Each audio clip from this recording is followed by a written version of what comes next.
Squeeze Theorem. Squeeze Theorem helps us evaluate complicated functions when all our fundamental techniques do not apply. Let us see how it works. By the way, if you like this video, don't forget to like and subscribe to this channel and activate the bell. It's very important for the continuity of this channel. Basically, the squeeze theorem is a technique to evaluate the limit of a function by finding two functions that bound the given function below and above, and the two functions approach the same finite value when the limits are evaluated. Suppose we have two functions, g and h, defined for all x on the interval 0 is less than or equal to x, that is less than or equal to 2.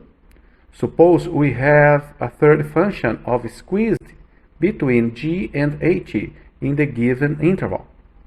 From the graph, we can see that the limits of g and h are equal at x equals 1. Since f is squeezed between g and h, the limit of f at this point must also be the same. The squeeze theorem states that if f is a function that is squeezed between two other functions, h and g, for all x in an open interval containing c, except possibly at c itself, and if the limit of h as x approaches c is L, and the limit of g as x approaches c is L, then the limit of f as x approaches c is L. In short, if f is a function that is squeezed between two other functions, h and g, each of which has the same limit at a given x value, then the limit of f is equal to the limit of g and h. Let's see how it works. We have to find the limit of both the left and right-hand equations from our inequality. Since both limits are equal to each other, we can use squeeze theorem, and we find the limit of f as x approaches 0 is 4.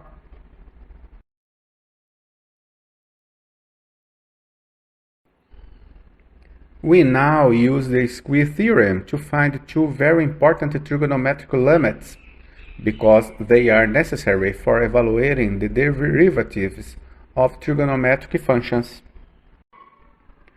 To evaluate the first limit, we use the unit circle. Let O be the center of the unit circle. We draw the line OA. The area of a triangle is equal to 1/2 of the product of the base times the height. So the area of triangle AOB is given as follows. The line segment CD is perpendicular to OB. Finally, join BC as shown in the figure.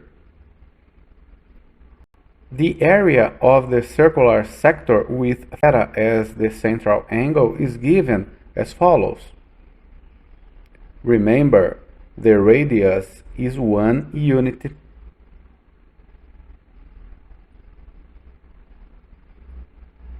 The area of triangle COB is given as follows.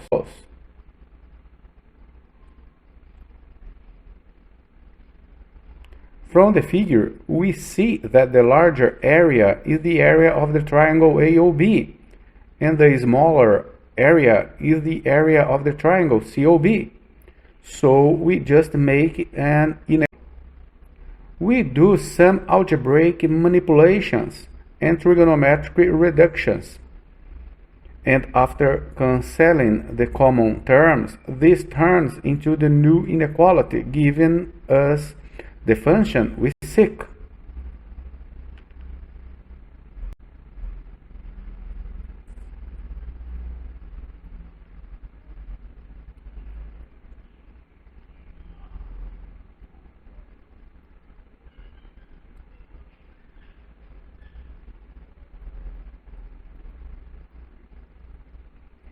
Finally, The left and right hand limits are easy to evaluate.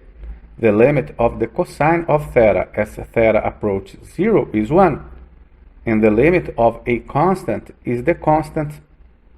Since we have now found the limit of both the left and right hand equations from our inequality, and they are equal to each other, we can use Squeeze Theorem to find the limit of the function we were asked for.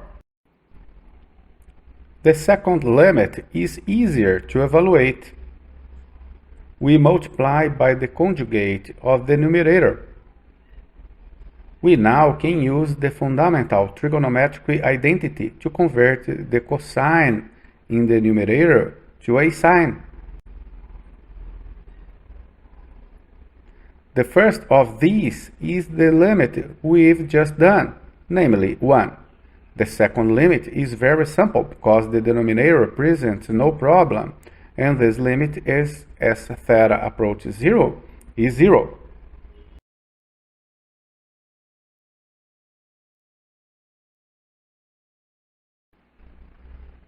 Evaluate each of the following limits.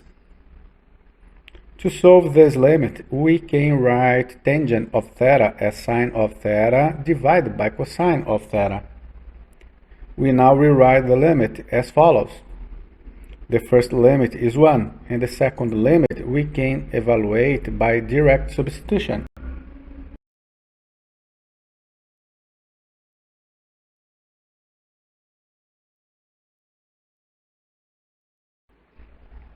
To solve this limit, we use the relationship between the secant and the cosine. The secant of theta is the reciprocal of the cosine of theta. After some algebraic manipulations, we see that the first limit is 0 and the second limit is 1. So the result is 0. To solve this limit, direct substitution does not work, since infinity is not actually a number. We cannot calculate the cosine of infinity. So we must use Squeeze Theorem. We know the cosine function is between -1 and 1. And we make an inequality. Dividing the entire inequality by theta gives us what we are asked to solve. We now find the limit of the other two functions we have created in the inequality. The limit of both the left and right hand equations are equal to each other, so we can use the Squeeze Theorem. The limit is 0. You should try to solve the next two examples yourself and then check the resolutions.